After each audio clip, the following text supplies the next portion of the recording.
I think it's been a fortnight since I last came here and really told you exactly what price tag was set for the side of Pedro Neto. But right now we have a very credible source coming in through from none other than David Austin, and you know, he's a tier 1 journalist. He's up there in the skies with Fabrizio Romano. They really resonate a lot when it comes to the news. They obviously will come ahead, obviously get us here onto the Rokani Media Football. Welcome to this channel. How are you guys? First video of the day, 27th of February, meaning that we're left with 2 days to end this. Is it the leap year? I think it's a leap year, and that is February. And we go here to bring you the news that you guys deserve. We have a story coming in through from Aston Villa as they prepare to take on Luton Town. The manager is positive that Pau Torres is really going to be available, and we are really having something that Pep Guardiola is going to have to say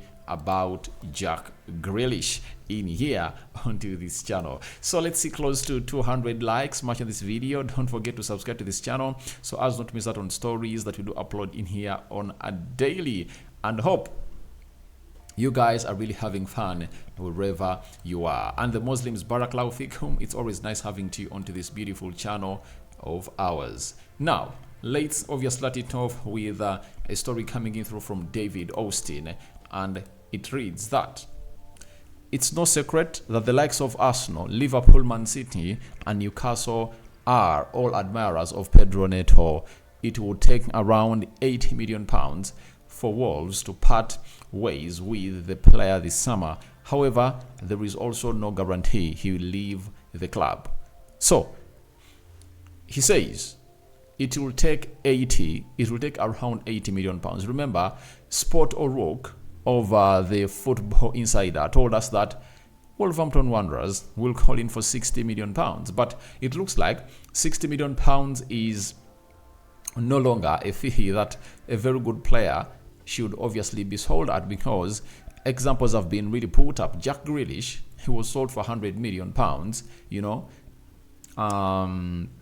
Look at Anthony, £86 million from Ajax. Now, if a player who is playing for Ajax can go for £86 million, what of a player who is proven in the Premier League and has gone ahead to be consistent in his performances season out? So £80 million is the new price tag of Pedro Neto, and this has been confirmed by the guy called David Austin.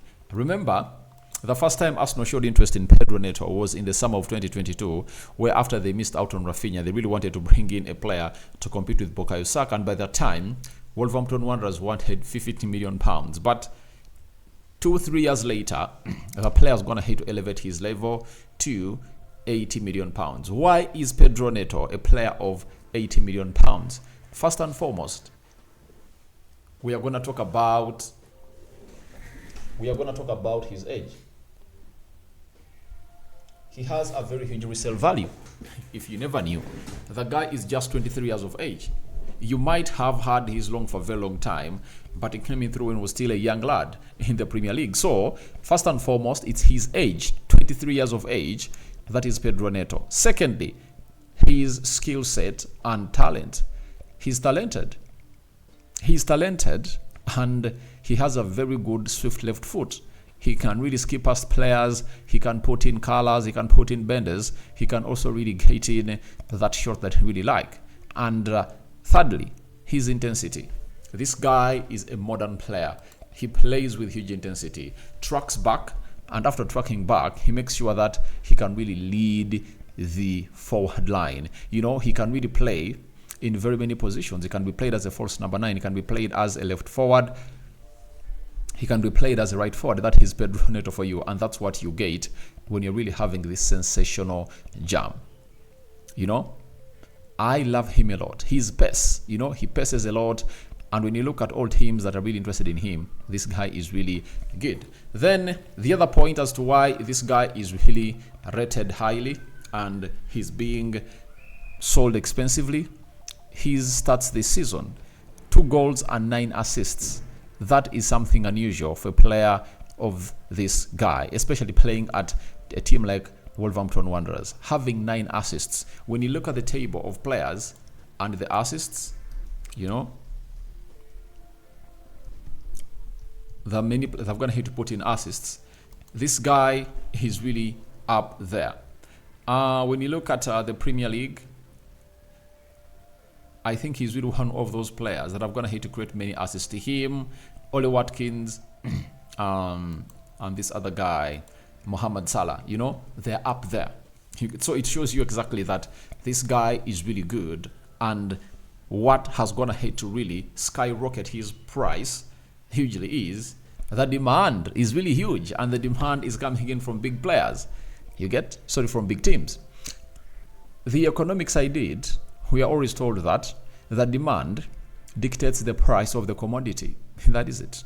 The demand dictates the ceiling of the commodity. And right now, if you're having Arsenal, Newcastle, Liverpool, and Man City all running after a player, that means that player is going to be sold expensively. And this is the only time you would obviously want to see a team like Wolverhampton Wanderers getting maximum out of Pedro Neto, because way back it was only Arsenal interested, and as a supporter of Man United, I've gone ahead to really have some rumors that United have also gone ahead to really line Pedro Neto, that if they miss out on Olise, they will go in to sign Pedro Neto.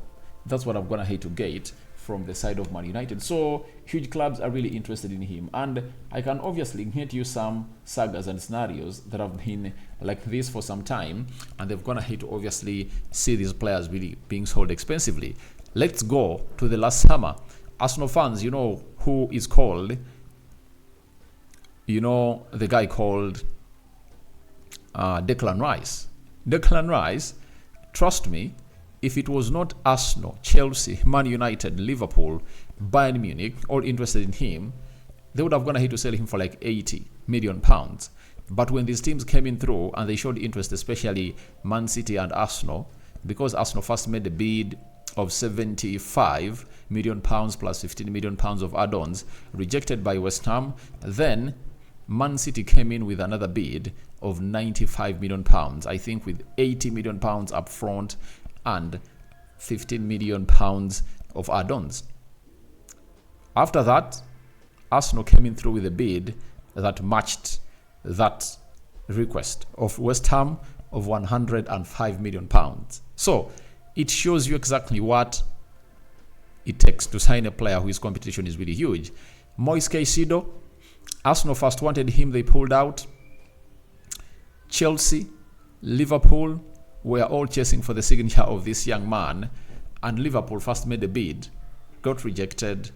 Chelsea made bids, got rejected, until when they sold him for 115 million pounds. So for a team like Wolverhampton Wanderers, they might be having a very good sporting director who really makes some good decisions, and CEO, because when this player is wanted by all these teams, you obviously know that at 80 million pounds, one of those teams will obviously have to really get that player.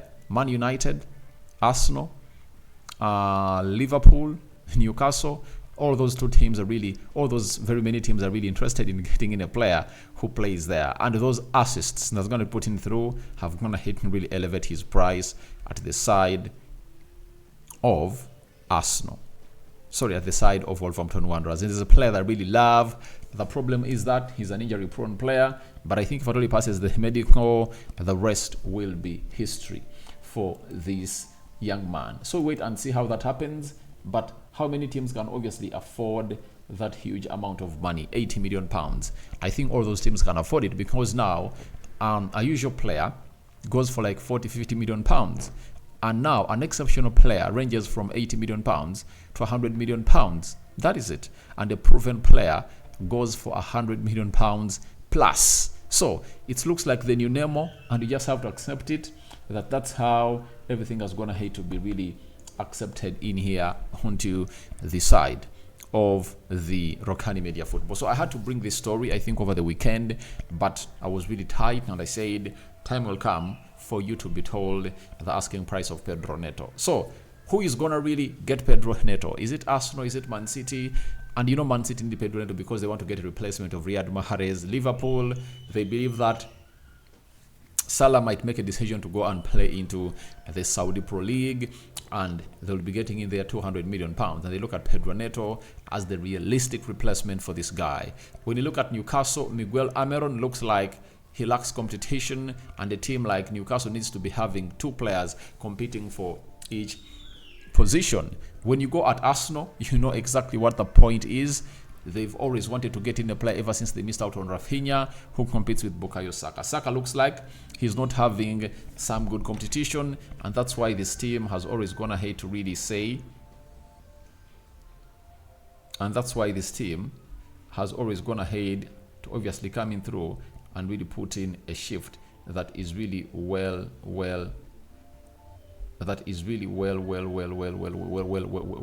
required. So that is it about Pedro Neto, and let's obviously get to the other story of Pau Torres. Pau Torres is a left-sided centre-back, Spanish international who plays for Aston Villa. They signed him from Villarreal, and we are having a story coming in from Matt Mahey. He works for the Express Star. He has told us that after complaining of the muscle pain, right? After complaining of the muscle pain against Nottingham Forest, the initial prognosis for Pau Torres is understood to be positive, with boss Unai Emery hopeful Torres will be fit to play against Luton Town, but he will be assessed again later in the week. So they feel like they should have this guy around, and I think him and Diego Carlos had gone ahead to make a very good combination. That is it. They've gone ahead to make a very good combination. So the combination they've gone ahead to make is really huge, and it will be remembered in history that they went ahead to sign him from Villarreal for some good amount of money, and